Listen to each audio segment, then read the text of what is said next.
Speak directly to you, the people of Nigeria. Nigeria is a great nation, and you can be proud of the progress you've made. Together, you've won your independence, emerged from military rule, and strengthened democratic institutions. You've strived to overcome divisions and turn Nigeria's diversity into a source of strength. You've worked hard to improve the lives of your families and to build the largest economy in Africa. Now you have a historic opportunity to help write the next chapter of Nigeria's progress by voting in the upcoming elections. For elections to be credible, they must be free, fair, and peaceful. All Nigerians must be able to cast their votes without intimidation or fear. So I call on all leaders and candidates to make it clear to their supporters that violence has no place in democratic elections, and that they will not incite, support, or engage in any kind of violence before, during, or after the votes are counted. I call on all Nigerians to peacefully express your views and to reject the voices of those who call for violence. And when elections are free and fair, it is the responsibility of all citizens to help keep the peace, no matter who wins. Successful elections and democratic progress will help Nigeria meet the urgent challenges you face today.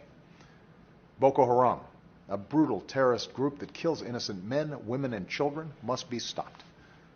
Hundreds of kidnapped children deserve to be returned to their families. Nigerians who have been forced to flee deserve to return to their homes. Boko Haram wants to destroy Nigeria and all that you have built. By casting your ballot, you can help secure your nation's progress. I'm told that there's a saying in your country: to keep Nigeria one is a task that must be done. Today I urge all Nigerians, from all religions, all ethnic groups, and all regions, to come together and keep Nigeria one. And in this task of advancing the security, prosperity, and human rights of all Nigerians, you will continue to have a friend and partner in the United States of America.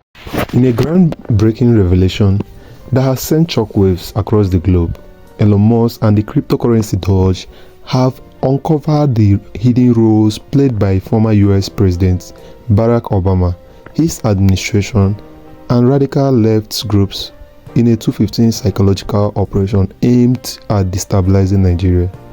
This operation, which has been described as one of the darkest chapters in Nigeria's history, involved a complex web of political intrigue, foreign interference, and covert actions that ultimately derailed Nigeria's thriving economy and plunged the nation into a chaos. To understand the full scope of this story, we need to go back to 2015. According to former President Goodluck Jonathan, the Americans were responsible for his electoral loss in 2015. He has blamed Obama, said Obama didn't like his face.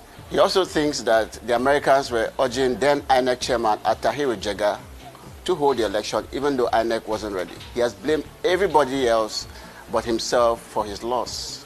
Yes, to Goodluck Jonathan, you lost the 2015 election because Nigerians were yearning for change and because you didn't deliver. Can you move on with your life now, please? When Nigeria was under the leadership of President Goodluck Jonathan, at that time, Nigeria was one of the fastest growing economies in the world. With a GDP of $568 billion, the country was making significant progress in various sectors, and there was a sense of optimism about the future. However, behind the scenes, a sinister plot was unfolding, one that would change the course of Nigeria's history. The plot involved key figures from the United States, including Barack Obama, his chief political strategist David Axelrod, and then Secretary of State John Kerry. These individuals, along with the radical left groups and civil society organizations, CSOs, allegedly conspired with a group of Nigerian politicians to destabilize the country and remove President Goodluck Jonathan from power. David Axelrod and John Kerry made high-profile visits to Nigeria during this critical period. Instead of meeting with the sitting president, Goodluck Jonathan, they went straight to meet with Muhammad Buhari, who was then the opposition candidate and later became Nigeria's president. This move raised serious concern about the intentions of the US officials and their involvement in Nigeria's internal politics. The All Progressive Congress (APC), Nigeria's main opposition party, at that time played a central role in this operation. The party is accused of introducing terrorism into Nigeria as part of a border strategy to create instability and undermine Jonathan's government.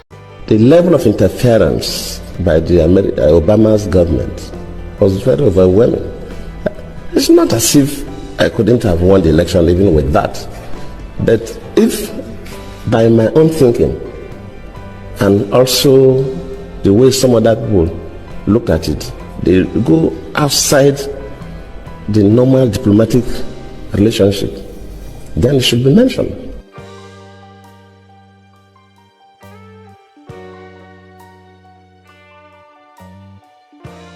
Sending that person to Nigeria at the eve of election, after Obama even issued a statement directing Nigerians to vote for the next chapter, that tells you something.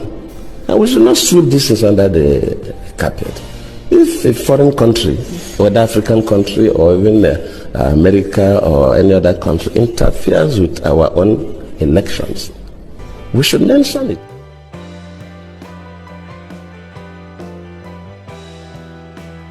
Immediately the Chibok issue came up, we expect Nigerians to be concerned. How do we get these girls out? Within a couple of days, we saw people going to the US with Bring Back Our Girls placards. How? Why?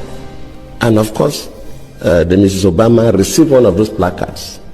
I cannot take responsibility for the abduction. I don't control Boko Haram. They are criminals.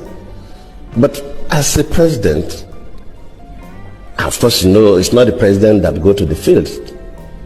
You have security and intelligence officers that do the work.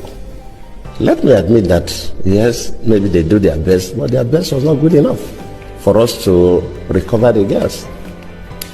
That does not mean that I'm trying to remove myself from any blame. Yes, I may not be blamed for the action, but I could be blamed that my security and intelligence systems are not strong enough to be able to rescue. The Bring Back Our Girls BBOG campaign, which gained international attention following the kidnapping of over 200 girls, schoolgirls, by the terrorist group Boko Haram, was also allegedly used as a tool to pressure the Nigerian government and tarnish its image on the global stage. While the BBOG, the Bring Back Our Girls campaign, was presented as a humanitarian effort to rescue the kidnapped girls, some believed it was exploited by political actors to further their agenda. The campaign, which received a widespread support from international celebrities, citizens and public figures, including Michelle Obama, put immense pressure on the Nigerian government and contributed to the narrative that Jonathan's administration was incapable of handling the crisis. One of the most devastating consequences of this operation was the collapse of Nigeria's economy under President Jonathan. Nigeria was on a track to become one of the world's leading economies, with a GDP growth rate that was the envy of many nations. However, the political instability and chaos that followed the 2015 election, which saw Buhari come to power, brought his progress to a grinding halt. The Nigerian naira, the country's currency, plumped in value, inflation soared, and foreign investment dried up. The once thriving economy was left in shambles, and millions of Nigerians were plunged into poverty. The $568 billion economy that had been the pride of Africa was now struggling to stay afloat.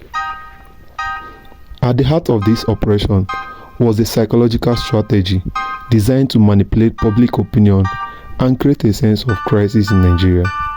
The involvement of Barack Obama and his administration added a layer of credibility to the operation, as the US was seen as a global superpower and a champion of democracy.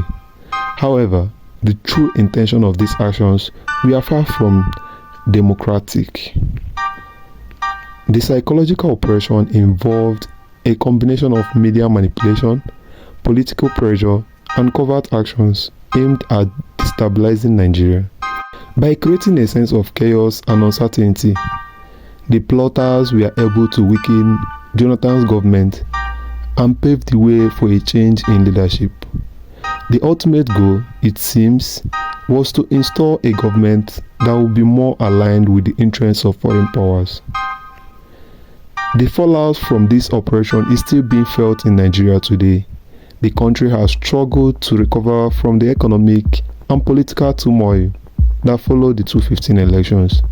Terrorism, corruption, and political instability have become defining features of Nigeria's landscape, and the once promising future that many Nigerians had hoped for now seems like a distant dream.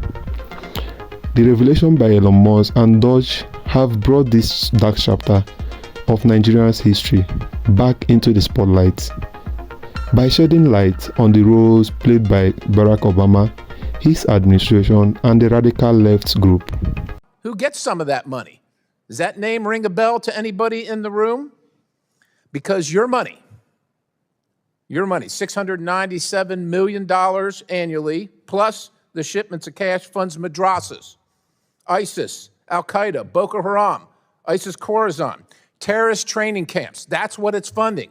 If you think that the program under Operation Enduring Sentinel entitled Women's Scholarship Endowment, which receives $60 million annually, or the Young Women Lead, which gets about $5 million annually, is going to women who, by the way, if you read the Inspector General's report, is telling you that the Taliban does not allow women to speak in public. Yet somehow you're believing, and American people are supposed to believe, that this money is going for the betterment of the women in Afghanistan. It is not. You are funding terrorism, and it's coming through USAID. And it's not just Afghanistan, because Pakistan's right next door. USAID spent $840 million in the last 20 years on Pakistan's education-related program.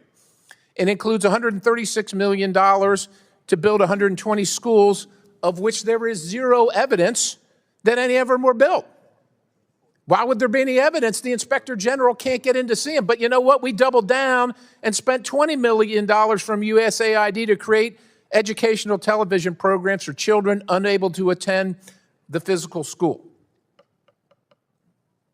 Yeah, they can't attend it because it doesn't exist. You paid for it. Somebody else got the money. You are paying for terrorism. This has got to end. I yield, Mr. Chairman.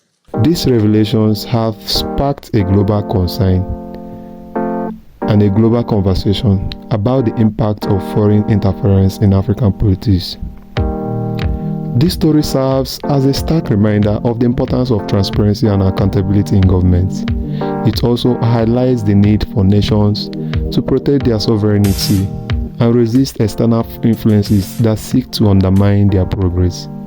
For Nigeria, the road to recovery will be long and difficult, but by learning from the mistakes of the past, the country can begin to rebuild and reclaim its place as a leading economy in Africa.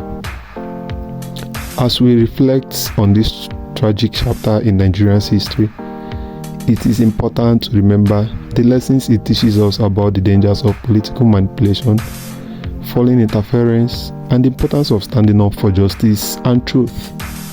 The story of how Nigeria's progress was derailed in a cautionary tale for all nations, and one that must never be forgotten.